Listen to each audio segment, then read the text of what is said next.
Well, it means a lot, and it gave the book a lot of credibility that I could put her name associated with it and what she said.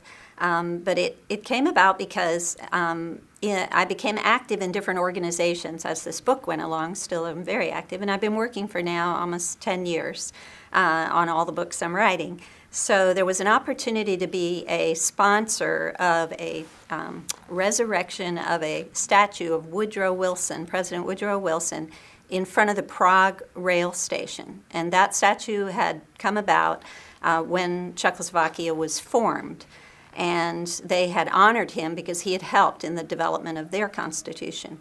And it was there until we proclaimed war on the Nazis in December of 1941, and they tore down that statue. So there's a group called the American Friends of the Czech Republic, wanted to resurrect that statue, had the artists redo it in the same plans of what had been done. And it was erected in front of the rail station where my father actually, in May of 1939, said his last goodbye to his parents. He didn't know it, but he would never see them again. And they were putting the statue up, and they also were creating an area that they called the Walk to Freedom, which was so telling of what had happened to my father. So I decided to be a sponsor, and when they had the celebration of that statue, Madeleine Albright came to it. So at a reception that we were at, I walked up to her and just told her a little bit about my story, and she was moved, at that moment, but I didn't ask her anything.